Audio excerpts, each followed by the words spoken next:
la question donc, que tu poses, tu la poses depuis une situation d'inhibition par rapport à l'écrit. Voilà. Bon, alors la première réponse que je pourrais te formuler, c'est que cette situation d'inhibition-là, elle n'est pas autre chose qu'une situation d'inhibition. Autrement dit, elle est un problème. Et tu constates que cette situation est un problème. Tu associes ce problème à l'idée d'institution, enfin au cadre dans lequel ce problème émerge, mais je pense qu'on pourrait s'accorder sur un point, c'est que ce problème d'inhibition face au texte est un problème qui transcende de loin ta présence dans un établissement. Bon. Autrement dit, le problème de l'articulation pratique plastique et texte, il se pose à l'identique en école d'art et hors de l'école d'art. Par exemple, au moment où tu défends ton boulot face à telle ou telle galerie, face à tel ou tel prestataire de subvention, et puis face à tel ou tel être humain par rapport auquel tu es en situation de négociation, qu'elle soit professionnelle, sociale, politique, affective, économique. Bon. Alors, autrement dit, ce que je veux dire, c'est que la question du mémoire, à mon avis, il ne faut pas la poser en termes intra-institutionnels. Il ne faut pas la limiter à un problème interne aux écoles d'art ou aux écoles supérieures d'art. Je dis à dessein école supérieure d'art parce que le terme supérieur, enfin l'adjectif supérieur, il est absolument indissociable de l'idée de mémoire. Il n'y a pas d'école supérieure d'art sans mémoire au sens textuel du terme. C'est une règle que les écoles d'art ne se sont pas fixées, qui leur a été imposée de l'extérieur, mais qu'à titre personnel, je juge vertueuse, parce qu'encore une fois, le problème que les étudiants ont face à la restitution textuelle des perspectives dans lesquelles ils engagent un travail, ce problème-là, je le répète, ne se poserait absolument à l'identique hors de l'école. Bon. Autrement dit, il faut vivre le mémoire, je crois, non pas comme une espèce d'initiation abstraite à une recherche que vous ne ferez jamais, ou que vous ferez peu en termes de masse, enfin que vous ferez minoritairement. Il faut davantage, me semble-t-il, associer le mémoire à l'idée de défense sociale ultérieure à l'obtention du diplôme des produits que vous fabriquerez. Comme tu le sais, une des caractéristiques de l'art contemporain, et surtout dans sa version postmoderne, c'est qu'il tente à éliminer de plus en plus les formes pour le substituer des discours vicaires, c'est-à-dire des discours qui les remplacent. Bon. Je dirais que d'une certaine façon, la présence du mémoire au sein des écoles d'art, il accompagne ce mouvement naturel dans le champ de l'esthétique.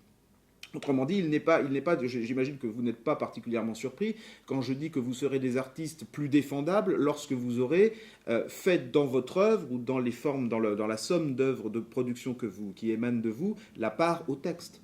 Bon. Donc la réponse à ma question, c'est tu ne la poses que parce qu'une inhibition est née en toi, existe en toi face à la critique de ta propre production. Et je te réponds que cette inhibition-là, elle n'a pas vocation à s'affirmer uniquement dans le sein de ces quatre murs, qu'elle a vocation à s'affirmer généralement dans ta vie d'artiste. Et par conséquent, je t'invite à considérer que le mémoire en tant que tel, quel qu'il soit, quelle que soit sa forme, est un outil de défense et d'illustration critique d'un travail, qu'il y ait des écoles d'art ou qu'il n'y en ait pas. Aujourd'hui, et là c'est plutôt le diplomate, l'acteur culturel ou le critique d'art qui te parle, ceux qui s'en sortent le mieux, indépendamment des écoles d'art, et quand bien même elles imploseraient, ceux qui s'en sortent mieux parmi les artistes que je connais, sont ceux qui ont directement ou par l'entremise de critiques de préfaciers, mais de gens sur lesquels ils exercent un contrôle parce qu'ils savent aussi écrire, un rapport au texte continu, assidu et pas inhibé. Donc ma réponse, ma réponse là pour le coup de non-directeur, elle est t'as un problème, c'est pas un problème qu'engendre l'école, mais c'est un problème en revanche que l'école, depuis ses exigences, peut contribuer à pallier un peu. Tu vois, je te parle pas. Alors là, je te parle pas S-qualité. Si je te parlais comme directeur, je te dirais, écoute, c'est assez simple. Les écoles supérieures d'art sont supérieures parce qu'il y a mémoire.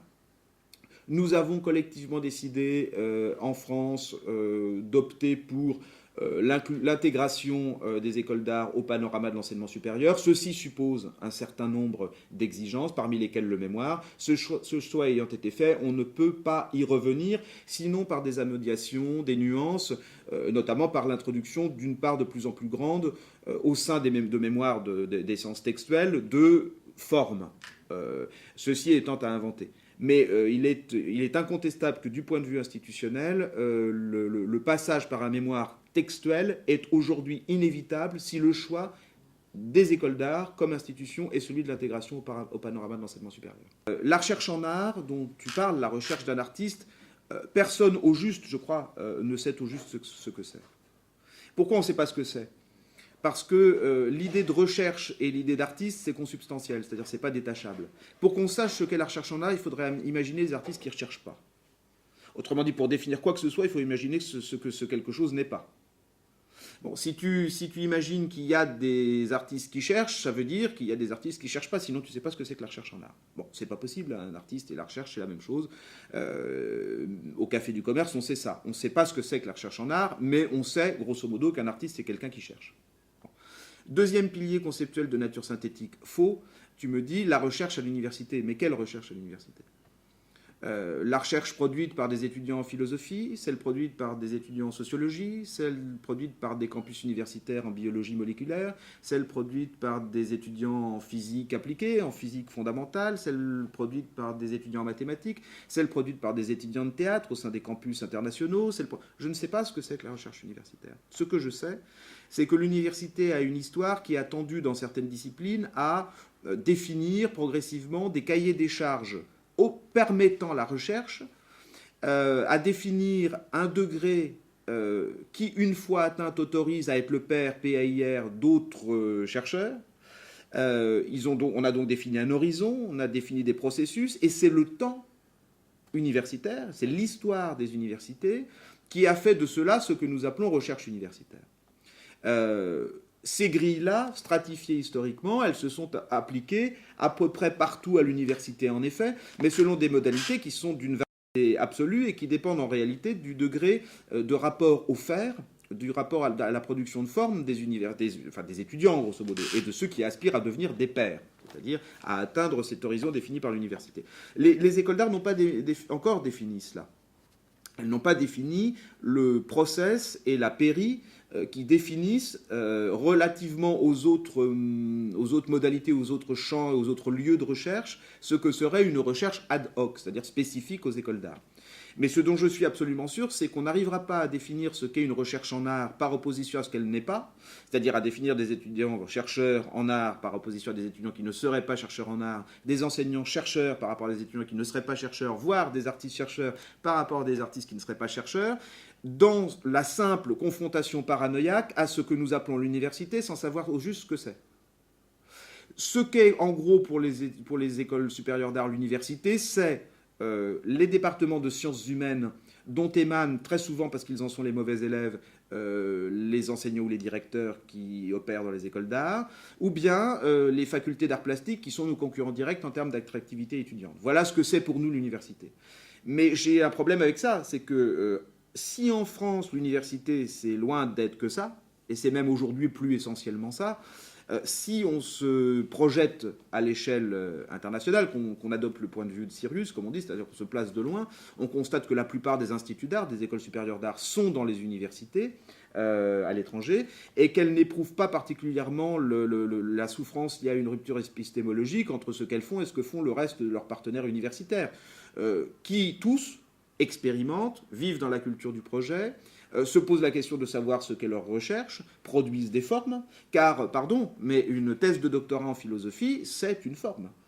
Il y a un très beau texte de Deleuze qui s'appelle « Qu'est-ce que la philosophie ?», où il explique que le philosophe est comme l'artiste, il produit des formes. Simplement, ces formes, c'est des concepts.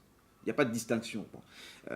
Tout notre débat avec l'université, qui est un débat selon moi parfaitement paranoïaque et dérisoire, mais j'assume quand je dis ça, hein, c'est-à-dire qu'évidemment je pourrais débattre de manière un peu plus gnasse avec des gens qui diraient le contraire, et j'admettrais sans doute qu'ils disent le contraire, mais moi c'est mon point de vue.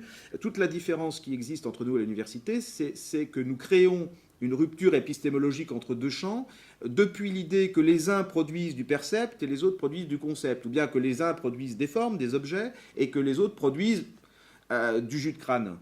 Bon, c'est pas comme ça que ça se passe. Ça fait très longtemps que la philosophie a fait justice de cette idée absurde.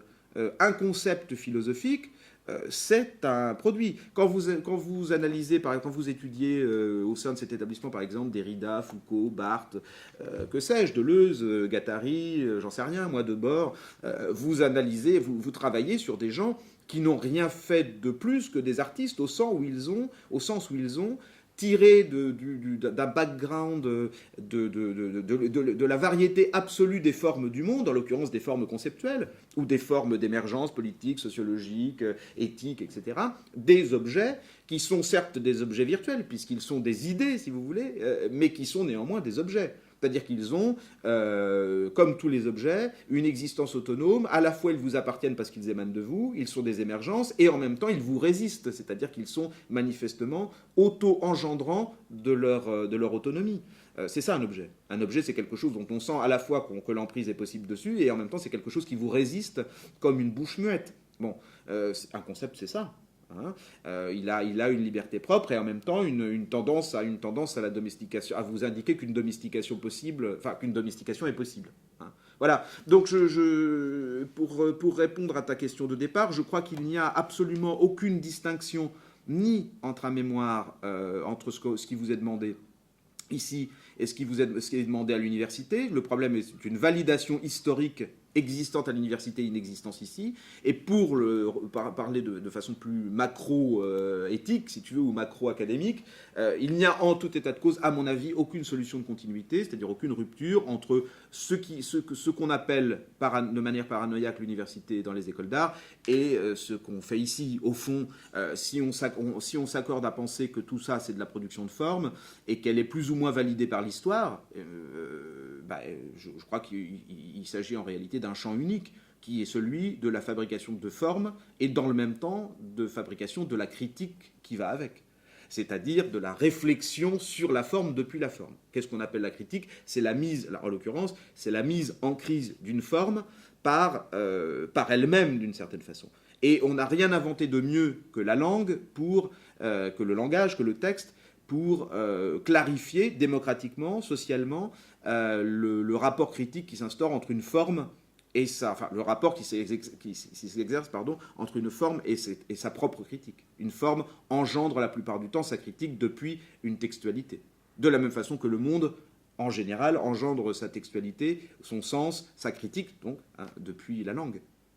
Nous sommes des êtres parlants, ça nous qualifie comme disposant de la capacité d'exercer une activité critique à l'endroit du monde, qui que nous soyons, et même quand nous ne sommes pas artistes. Ce qui prouve que d'une certaine façon, le principe même de recherche relève bien davantage de l'éthique que de l'esthétique ou de l'académie. En tout cas, il relève de l'esthétique et de l'académie, c'est indubitable, mais il relève de l'éthique. Un chercheur, c'est avant tout quelqu'un pour qui le monde est un objet voué à produire sa critique depuis quelque chose qui s'appelle la langue.